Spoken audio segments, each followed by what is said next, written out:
I remember. I remember the night I met you, how you smelled, how you introduced yourself to me, and how you made me smile.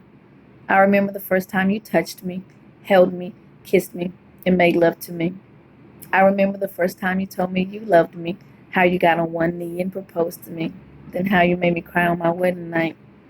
I remember the first time I found out you cheated, the first time she showed up at my house, and the first time she showed up at my job. I remember the first time I heard her voice on your phone, her voice on your voicemail, and saw you pull up at her house. I remember the thought of disbelief when she knew so much of me and I knew so little of her. Disbelief at the thought of you messing up our home because of her, and disbelief at the thought of how many there was and how many others you told you loved while you were still my husband. I remember the thought I had with the first blow to my head, the first concussion I suffered, the first visit to the hospital, or the first time the cops showed up. I remember the thought of fear I had when you choked me out in the closet, pushed me down to the pavement, and put the gun to my head, and I prayed it wasn't loaded. I remember the thought of joy when I was packing your clothes to leave, happiness when I brought them to you, and peace when I drove off.